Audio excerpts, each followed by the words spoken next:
2 Coríntios.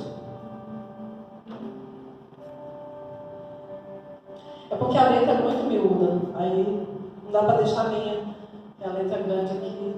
Olha a diferença. Sem óculos eu não enxergo nadinha do que está aqui. Sem chance. 2 Coríntios 11.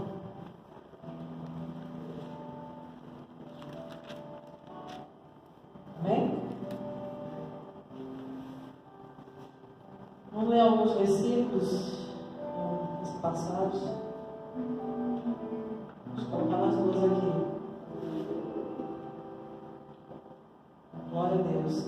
Para quem não sabe, o apóstolo está em Cristalina, no encontro misto de Cristalina, já deve ter encerrado lá. Provavelmente está na estrada, amém? E duas pessoas, uma foi trabalhando e outra fazendo, né? Os irmãos de Ceilândia estão aqui, glória a Deus. Ceilândia está aqui presente, senão Thalita estaria lá, cadê Thalita? Senão Thalita estaria lá, né? Ceilândia veio. E aí, queridos, até casamento teve lá, quem viu isso? Até casamento teve lá no encontro, gente, que tremendo, né? Multiplicação aí do Senhor, né? Dos casais lá. Eu falei 2 Coríntios, né? 11. Capítulo 11. Amém.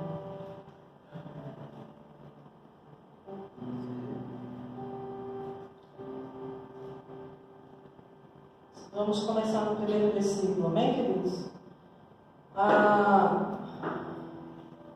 O texto fala sobre o zelo de Paulo, né, pela igreja, amém? Esse texto que nós vamos ler vai falar sobre o zelo que ele, não que ele não tivesse, né, mas como ele estava em várias outras igrejas e algumas vezes preso, ele dava assistência, né? E algumas vezes ele estava ausente. E aqui ele começa dizendo: a preocupação de Paulo com a fidelidade dos coríntios. Amém? Você achou aí? Espero que vocês suportem um pouco da minha insensatez. Sim, por favor, sejam pacientes comigo. O zelo que tenho por vocês é um zelo que vem de Deus. Eu os prometi a um único marido, Cristo, querendo apresentá-los a Ele como uma virgem pura. O que receio e quero evitar é que, assim como a serpente enganou Eva com astúcia, a mente de vocês seja corrompida e se desvie da sua sincera e pura devoção a Cristo. Pois se alguém tem pregado a vocês um Jesus que não é aquele que pregamos, ou se vocês acolhem um espírito diferente do que acolheram, ou um evangelho diferente do que aceitaram, vocês o toleram com facilidade. Todavia, não me julgo nem um pouco inferior a esses superapóstolos. Repete: superapóstolos. Eu posso não ser um orador eloquente, contudo tenho conhecimento. De fato, já manifestamos isso a vocês em todo tipo de situação. Amém? Até o verso 6. Depois a gente dá mais uma conferida, né, em alguns outros textos. Amém? Só para a gente situar, né, essa epístola aos Coríntios, essa carta aos Coríntios, ela foi necessária ser escrita porque Paulo ele tinha uma certa dificuldade com essa igreja. Eles tinham uma oposição à liderança, né, do apóstolo Paulo. E ele, nesse texto aqui, como ele estava sempre, né, ou preso, ou visitando outras igrejas, ele deixava sempre Timóteo também como auxiliar dele. E ele ficou sabendo, né, de algumas situações que estavam acontecendo nessa igreja de Coríntios.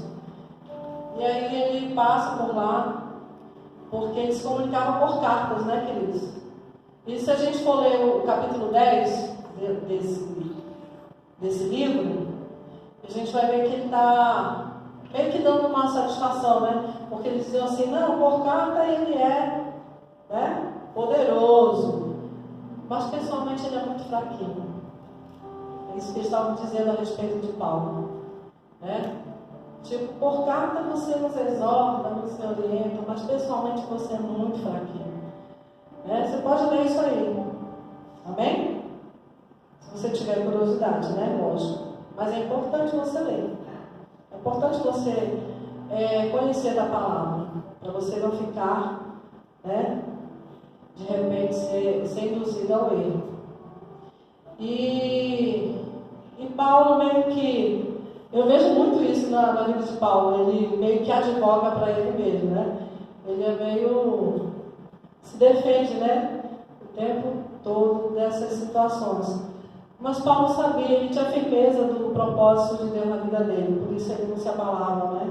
Mesmo com toda essa oposição da igreja. E aqui ele começa dizendo que ele estava muito preocupado com relação à fidelidade, né, no coração da igreja. Ele estava se preocupado porque ele percebia que outros evangelhos estavam chegando àquela igreja, que não era o evangelho que ele pregava, o que era genuíno, o que era verdadeiro. A gente que conhece o que é o verdadeiro, a gente consegue identificar o que é falso, sim ou não? Quando você tem a noção do que é verdadeiro, o falso você identifica. Não é assim? Vai aí na feira aqui, do outro lado. Vai ser desse lado? Para cá. Dos importados. Lá tem muita imitação. Sim ou não? Tem muita imitação de bolsa, de relógio, de uma série de produtos que são imitações. Então essa igreja não estava passando por esses ataques de doutrinas falsas, de falsos apóstolos. Gente, olha só, diz que estava na estrada. Glória a Deus. Reforço. Pode orar aí. Então, queridos, Aí, perdi. Faça verdadeiro. Obrigado. E fechar aquela advertência à igreja. E como ele recebeu essa crítica, né? Da liderança, digamos assim, da igreja, dos pastores da igreja e dos membros também, né? Eu vou ler o texto aqui para esclarecer o que eu estou falando. No capítulo 10, se você quiser acompanhar. Amém? Já vou ler na minha versão da letra grande aqui.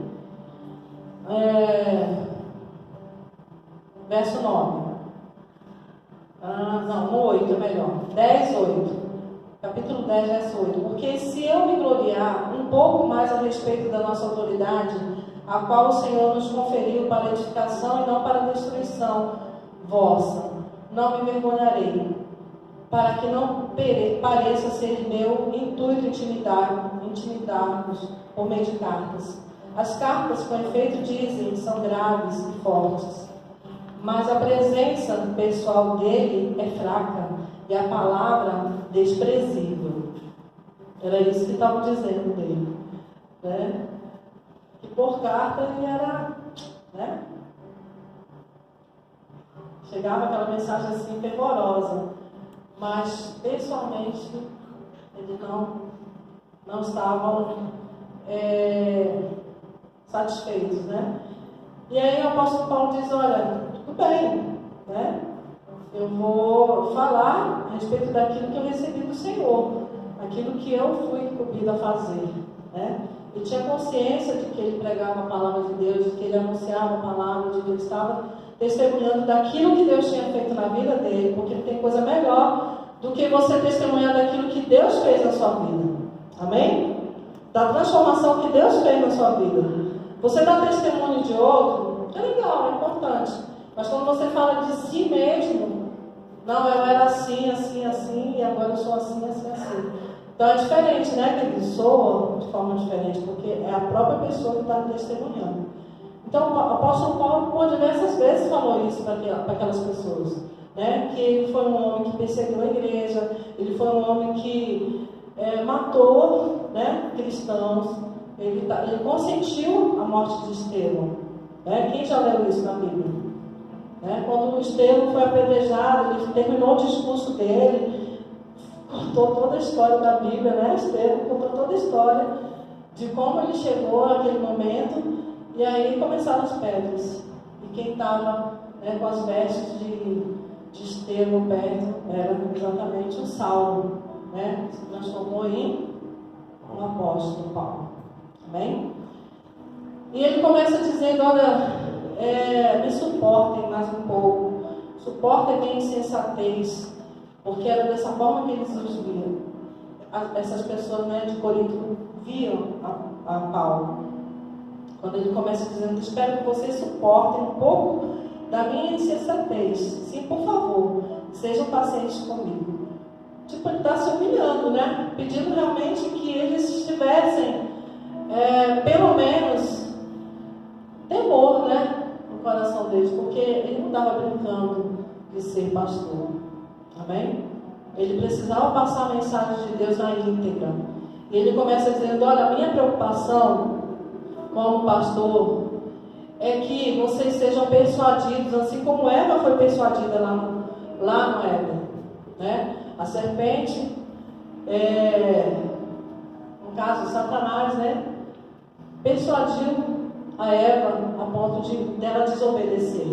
Então a preocupação dele era essa, que acontecesse a mesma coisa com eles. Eles estavam sendo influenciados por esses falsos apóstolos, falsos pastores, e eles estavam recebendo informações, digamos assim, falsificadas.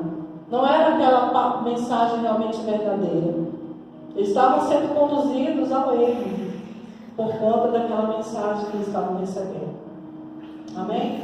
E é uma das coisas que a gente realmente tem muito, não vou dizer medo, né, mas receio, temor de Deus, é de passar heresia, queridos. Você com o microfone na mão, você pode falar um monte de bobagem.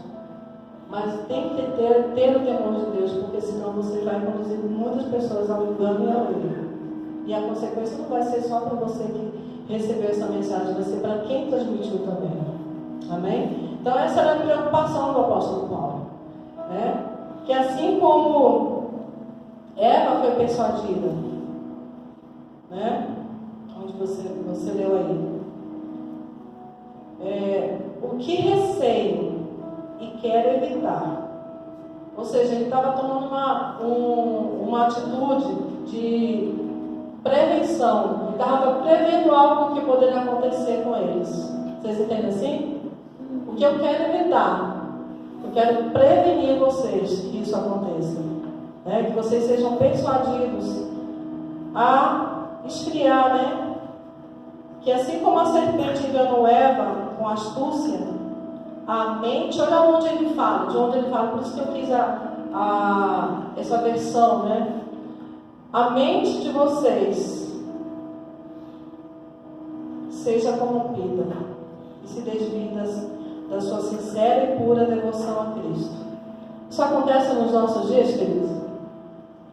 De repente nós estamos caminhando, né? Achando que estamos caminhando com Cristo e nos deparamos, né, com atalhos, com informações desencontradas, né? Principalmente hoje, a tecnologia é a nosso favor, né? Tremendo, na medicina, em várias áreas, mas também ela pode ser um engano, né? Muitas pessoas se alimentam só do que está na internet, só do que está nos vídeos, não é isso? E não come mais a palavra, passou a se alimentar só daquilo ali. Não abre mais a Bíblia e vai dizer: opa, deixa eu ver se isso daqui está certo. Então ele receia, ele tem receio daquela igreja se desviar da sincera e pura devoção a Cristo. Né? Ele faz a comparação de uma noiva, ele diz: olha, é como se ele fosse o pai. E ele, na condição de pai, ele quer que a filha dele, né, que vai ser entregue para o noivo, esteja realmente guardada, né, no momento certo de ser entregue. Ele diz aqui, ó: vemos aqui a imagem de um pai amoroso, cuja filha, a igreja, está noiva e prestes a se casar.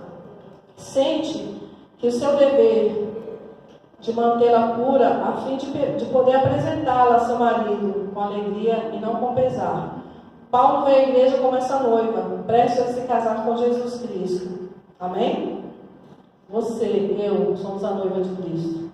Amém? Mesmo os meninos, né, Erasmo? Somos noiva. Erasmo sempre fala isso nas ministrações dele. Somos noiva. Né? Somos a noiva de Cristo. E Paulo estava justamente se preocupando com isso, o estado que a noiva estava.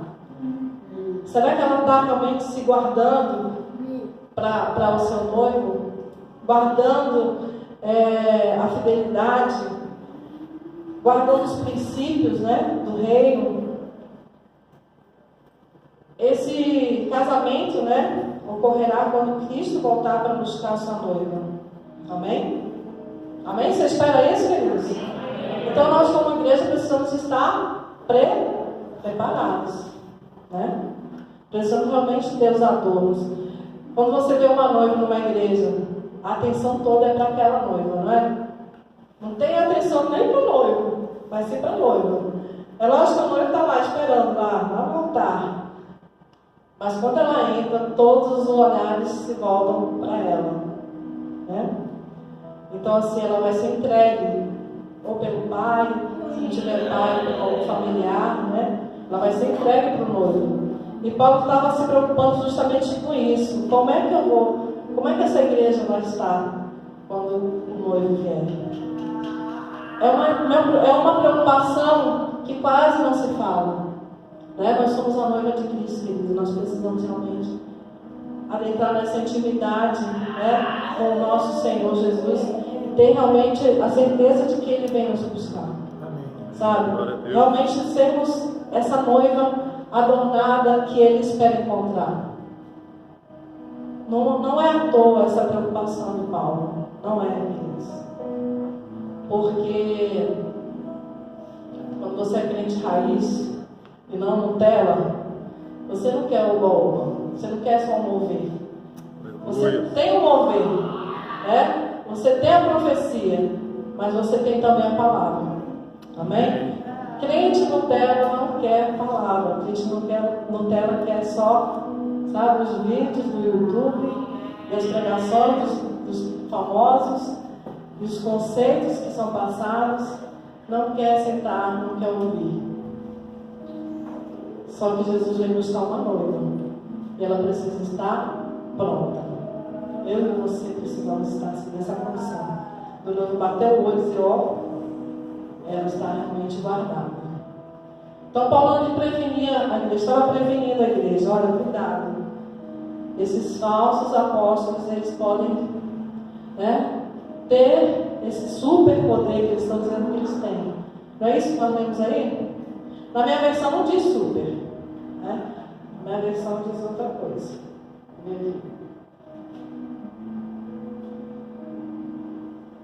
Vamos só continuar aqui, cadê? Ele diz aqui, se na verdade vir alguém pregar outro Jesus, que não temos pregado, se aceitais espíritos diferentes que não tendes recebido, ou evangelho diferente que não tendes abraçado, a esse de boa mente tolerais. Então assim, eles estavam tolerando, sabe, aquela palavra que estava sendo falsificada. Eles estavam deixando entrar no coração deles. Vocês entendem assim? Eles estavam deixando, era um outro evangelho, era um outro espírito, não era o Espírito de Deus, porque suponho que em nada ter sido inferior a esses tais apóstolos, né? Esses que estavam envolvendo a igreja nesse engano. Embora seja falto no falar, não sou no conhecimento, mas em tudo e por todos os modos os temos feito conhecer isso.